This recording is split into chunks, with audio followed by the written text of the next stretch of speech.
Ördəyi bu formada qonaqlarınıza hazırlasanız dadından doymayacaqsınız. Bilirsiniz ki, sobada ördək hazırlamaq biraz vaxt aparır. Sözün əsl mənasında sobada ördək və yaxud da qaz hazırlayanda gərək onun nazı ilə oynayasan.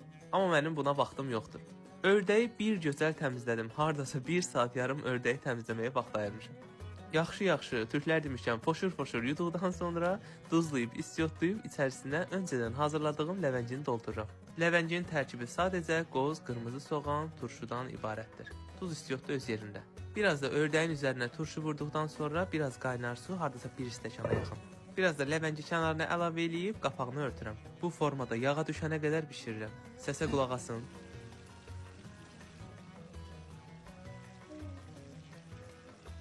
Gəldiyi işin ən ləziz vaxtına, bu çörək ki, ördəyin yağına batırıb yemədin, onun heç bir ləzzəti yoxdur. Hardasa 2 saata yaxın qapağını örtüb vamodda bişirdim. Ördəyin əti pambıq kimi, içərisi sulu, dadından doymayacağınız bir ləzzət alınır. Bu qədər nuş olsun, göz haqqınızı halal edin, özünüzə yaxşı baxın, sevgi ilə qalın. Hələlik!